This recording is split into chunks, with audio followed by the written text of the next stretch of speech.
Hello friends, welcome back to my YouTube channel NEET classes.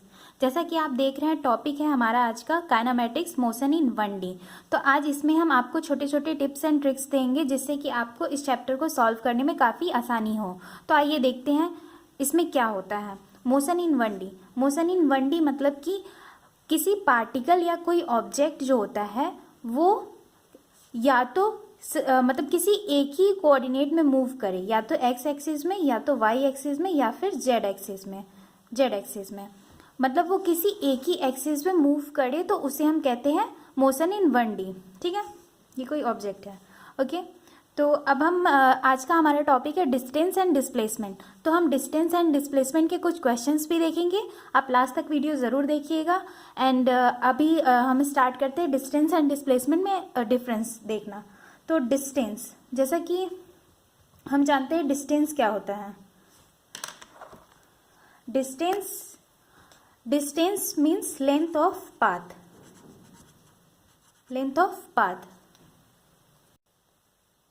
Covered by a particle या object.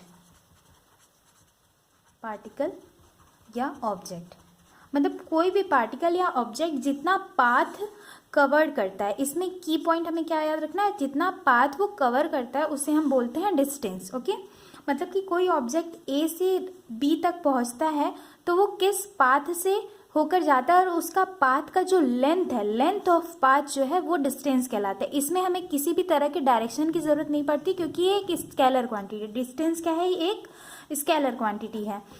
इसमें हमें कोई direction की ज़रूरत नहीं होती है। और डिस्टेंस जो होता है ऑलवेज जो होता है पॉजिटिव होता है। अगर कोई बॉडी मूव कर गई, मतलब अगर किसी क्वेश्चन में लिखा है कि बॉडी मूव कर रहा है तो उस बॉडी का जो डिस्टेंस होगा, वो बॉडी द्वारा जो डिस्टेंस ट्रैवल किया जाएगा वो जीरो कभी नहीं हो सकता है। ये बात आप ध्यान में रखिएगा कि कोई भी बॉडी अगर मूव कर रहा है तो उसका डिस्टेंस जीरो कभी नहीं हो सकता है। तो एक ऑब्जेक्ट जो है ये ए से बी जाने में वो जितना लेंथ कवर करेगा उसे ही डिस्टेंस कहेंगे। जैसे ए से बी जाने में हम एक स्ट्रेट लाइन बनाया तो हमने जो ये लेंथ कवर किया, जैसे इसे हमने मान लिया एक्स, ठीक है, तो इसका जो डिस्टेंस होगा ये एक्स होगा। अगर इसने ये कर्व से गया तो कर्व का डिस्टेंस क्या होगा, पाई आर। तो इसका ये अगर इस पाथ से गया तो इसका डिस्टेंस क्या होगा, पाई आर। अगर ये जिगजैग गया तो जो भी मतलब होगा इसका डिस्टेंस, मान लो ये वाई हो गया तो इसका डिस्टेंस क्या हो गया, वाई हो गया। ठीक है, ऐसे हम डिस्टेंस जो होता है ये हमें तीन बातें ध्यान में रखनी है कि डिस्टेंस एक स्केलर क्वांटिटी है और ये हमेशा पॉजिटिव होता है, और अगर बॉडी अगर मूव करती है तो वो डिस्टेंस उसका कभी भी जीरो नहीं होगा। अब आते हैं नेक्स्ट टॉपिक डिस्प्लेसमेंट पे। डिस्प्लेसमेंट, जैसे कि डिस्टेंस में हमने देखा लेंथ ऑफ पाथ, तो यहाँ पे डिस्प्लेसमेंट होता है शॉर्टेस्ट पाथ, या फिर हम कह सकते हैं change in position. Shortest path या चेंज इन पोजीशन को हम कहते हैं डिस्प्लेसमेंट। मतलब डेल्टा एक्स बराबर x2 माइनस ऑफ x1। मतलब कि कोई बॉडी ए था जिसका इनिशियल पोजीशन क्या था, x1, और वो बी पे पहुंच गया जिसका फाइनल पोजीशन x2 हो गया, तो इसके द्वारा चला गया डिस्प्लेसमेंट क्या होगा, x2 माइनस x1। ठीक है, और इसका जो शॉर्टेस्ट पाथ होगा उसे हम डिस्प्लेसमेंट कहेंगे। जैसे कि हम डिस्टेंस और डिस्प्लेसमेंट दोनों एक ही में देखते हैं। कैसे, जैसे कोई बॉडी है ए से बी गया, ठीक है, अगर ये एक पाथ ये एक इस रास्ते से गया, एक इस रास्ते से गया, एक ऐसे ऐसे ऐसे करके गया, ठीक है, तो हम फर्स्ट, सेकेंड और थर्ड, ये फर्स्ट हो गया, ये सेकेंड हो गया, ये थर्ड हो गया, तो इसमें शॉर्टेस्ट पाथ जो होगा वो उसका डिस्प्लेसमेंट होगा ए से बी जाने में, और जो पाथ होगा, कोई भी पाथ है वो डिस्प्लेसमेंट है। तो इसमें सेकेंड जो है इसका डिस्प्लेसमेंट है, ठीक है, और जो फर्स्ट एंड थर्ड है ये डिस्टेंस ट्रेवल बाय पार्टिकल है। ठीक है, तो अब हम जो डिस्टेंस होता है, आप ही सोचिए ना, अगर कोई बॉडी मूव कर रहा है, ठीक है, तो उसका डिस्टेंस तो वो जरूर ट्रैवल करेगा, लेकिन डिस्प्लेसमेंट क्या होता है, final position minus initial position. अगर कोई बॉडी ए से बी गया और वापस ए पे आ गया तो इसका डिस्प्लेसमेंट क्या हो जाएगा, जीरो। लेकिन इसका डिस्टेंस जो होगा, ये पाथ जितना, टोटल पाथ जितना लेंथ वो तय किया रहता है उसको डिस्टेंस बोलते हैं। मतलब ए से बी गया, बी से ए गया, मतलब अगर ये 1 मीटर का है तो 1 मीटर वापस भी आया तो इसका 2 मीटर हो जाएगा। ठीक है, लेकिन डिस्प्लेसमेंट क्या होगा, जीरो। मतलब final position minus initial position, ये होता है इसका डिस्प्लेसमेंट। तो इससे हमें क्या पता चलता है कि डिस्टेंस जो होता है, डिस्टेंस का मैग्नीट्यूड जो होता है वो always greater and equal to displacement हो सकता है। ठीक है, कभी भी डिस्टेंस जो होगा डिस्प्लेसमेंट से छोटा कभी नहीं होगा, हाँ इक्वल जरूर हो सकता है। ठीक है, तो आइए कुछ क्वेश्चंस देख लेते हैं। जैसे कि फर्स्ट क्वेश्चन हम देखते हैं, एक ट्राइंगल है। ठीक है, इसका जो लेंथ है ये 3 मीटर है एंड बेस जो है 4 मीटर है।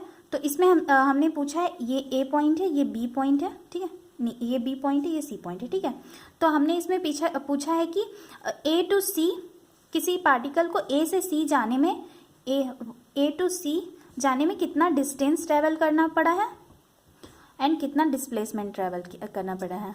ठीक है, तो हमें ये पता करना है। तो ए से सी जाने में डिस्टेंस क्या होता है, पाथ होता है, और डिस्प्लेसमेंट क्या होता है, difference of change in position. Change in position या शॉर्टेस्ट पाथ या डिफरेंस इन पोजीशन, मतलब कुछ भी कह सकते हैं। ठीक है, चेंज ये लिखा है मैंने। ठीक है, तो पाथ का जो तो डिस्टेंस निकालने के लिए हमें क्या करना पड़ेगा, ए से बी गया, पार्टिकल ए से बी गया 3 मीटर, मतलब सॉरी बी से सी गया 4 मीटर, तो इसका डिस्टेंस क्या हो जाएगा 3 + 4 = 7 metre. But change in position, final इस इनिशियल पोजीशन मान लो x1 ये था। ठीक है, फाइनल पोजीशन ये हो गया x2, तो ये इसका शॉर्टेस्ट पाथ भी है और ये फाइनल टू माइनस इनिशियल करेंगे। तो इसको हमें निकालने के लिए क्या करेंगे, डिस्प्लेसमेंट पाइथागोरस थ्योरम लगाएंगे। ठीक है, तो यहाँ पे क्या हो जाएगा 3 का स्क्वायर + 4 का स्क्वायर = 3 3 9 हो गया, 4 4 16 हो गया, √25, √25 क्या होता है 5 मीटर। ठीक है, एंड हम नेक्स्ट क्वेश्चन एक और देखते हैं, क्वेश्चन नंबर 2। तो इसमें हम देखते हैं, एक सर्कल लेते हैं। ठीक है, सर्कल का रेडियस जो मान लेते हैं 2 मीटर। ठीक है, यहाँ से एक पार्टिकल ए पे है, इसको 90 एंगल, मतलब 90 एंगल ये दे देते हैं, बी पे पहुँचा। ठीक है, तो ये भी 2 मीटर ही होगा। तो हमें इसमें डिस्टेंस और डिस्प्लेसमेंट बताना है, डिस्टेंस एंड डिस्प्लेसमेंट बताना है। तो इसका डिस्टेंस जो होगा, टोटल पाथ जो होगा 2 + 2 2 + 2 4 मीटर हो गया। लेकिन डिस्प्लेसमेंट क्या होगा, डिस्प्लेसमेंट शॉर्टेस्ट पाथ ये होगा ना, शॉर्टेस्ट पाथ। तो 2 √2 का स्क्वायर + √2 का स्क्वायर कितना हो जाएगा 4 + 4 √8 मीन्स 2 √2 मीटर। ठीक है, एक क्वेश्चन और देख लेते हैं, क्वेश्चन नंबर 3।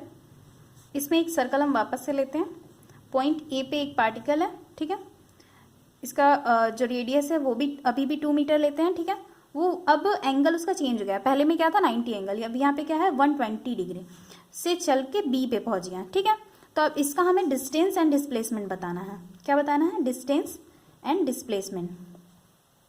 तो डिस्टेंस तो ईजी है, डिस्टेंस तो ईजी है, 2 ये है 2 ये भी होगा क्योंकि रेडियस ही है, 2 + 2, तो इसमें डिस्टेंस वापस क्या आएगा 4 मीटर। लेकिन यहाँ पे डिस्प्लेसमेंट कैसे निकालेंगे, अब यहाँ पे ये जो है वो जो पाइथागोरस थ्योरम लगाते हैं वो केवल और केवल 90 एंगल, जब बेस और लेंथ में 90 एंगल होता है तभी लगाते हैं। बट यहाँ पे क्या हो गया 120। तो यहाँ पे एक मैं आपको सबसे अच्छी चीज़ बताती हूँ, ये देखिए हमें डिस्प्लेसमेंट क्या होता है, एक वेक्टर क्वांटिटी होता है। तो आपने जैसा कि वेक्टर में पढ़ा होगा सब्सट्रैक्शन ऑफ वेक्टर, है ना, सब्सट्रैक्शन ऑफ वेक्टर। अगर दो मैग्नीट्यूड सेम होता है, if both vector are in same magnitude then subtraction का फॉर्मूला क्या होता था 2r sin θ/2। तो यहाँ पे हमारा r क्या है 2 मीटर, साइन थीटा क्या है 120 का हाफ पहले लिख लेते हैं एक लाइन, 2 2 जा 4 हो गया, साइन 60 की वैल्यू कितनी होती है √3/2, 2 से 2 कट गया, हो गया हमारा 2√3। ठीक है, अब एक क्वेश्चन और देख लेते हैं जो कि बहुत बहुत कॉमन पूछा जाता है, मतलब बहुत सारे आप बुक में देखेंगे कि एक सर्कल है जिसका नीचे का पॉइंट है P, ऊपर का पॉइंट है Q, हाफ डायमीटर पे। ठीक है, इसने मतलब ये आगे मूव करके इसका जो P पॉइंट था ऊपर पहुंच गया और Q पॉइंट नीचे पहुंच गया। ठीक है, मतलब हाफ इसका सर्कल ऐसे रोटेट किया, ये P पॉइंट ऊपर पहुंच गया, Q पॉइंट नीचे पहुंच गया। तो इसका हमसे डिस्प्लेसमेंट पूछता है, डिस्प्लेसमेंट। ठीक है, तो डिस्प्लेसमेंट आप इसका कैसे निकालेंगे, देखिए बहुत सिंपल है, मैं आपको एकदम सिंपल से, आप ध्यान से बस देखिए, मैं आपको बता दूंगी। ठीक है, इसने हाफ रोटेट किया है, हाफ रोटेट किया है, तो ये जो पाथ होगा ये इसका आर्क ही तो होगा, इसका जो हाफ आर्क होगा वही तो पाथ ये होगा। तो एक पूरे सर्कल का आर्क, पूरा सर्कल का लेंथ कितना होता है 2 पाई आर, तो इसका हाफ कितना होगा ये पाई आर, ठीक है। एंड ये रेडियस आर हो गया सेंटर पे, ये आर हो गया, मतलब ये पूरा क्या हो गया 2r। तो हमें यही तो डिस्टेंस निकालना है, यही तो इसका डिस्प्लेसमेंट है। तो सिंपल सा, और 90 का एंगल भी बन रहा है यहाँ पे, तो पाइथागोरस थ्योरम लगा देंगे। तो पाइथागोरस थ्योरम लगाएंगे तो क्या हो जाएगा 2r का स्क्वायर प्लस पाई आर का होल स्क्वायर, तो ये हो जाएगा 4r square plus pi square r square, ठीक है, रूट में है तो r बाहर ले लेंगे, अंदर हो जाएगा 4 प्लस पाई स्क्वायर, ठीक है। ये हो गया इसका आंसर। तो आज के इस वीडियो में मैंने डिस्टेंस और डिस्प्लेसमेंट के बारे में आपको पूरी तरह से बता दिया है। अब आप क्वेश्चन करने की कोशिश करिएगा, और जो मैंने छोटे छोटे टिप्स एंड ट्रिक्स आपको दिए ये आप अपने दिमाग में ज़रूर रखिएगा। और अगर आपको हेल्प हुई हो इस वीडियो से तो ज़रूर इसे लाइक करिएगा, सब्सक्राइब करिएगा, और कोई भी आपको मतलब कोई भी सजेशन देना हो तो नीचे कमेंट बॉक्स में कमेंट कर दीजिएगा। And thank you. एंड आगे ऐसे ही वीडियो देखने के लिए हमारा चैनल सब्सक्राइब ज़रूर कर लें। Thank you.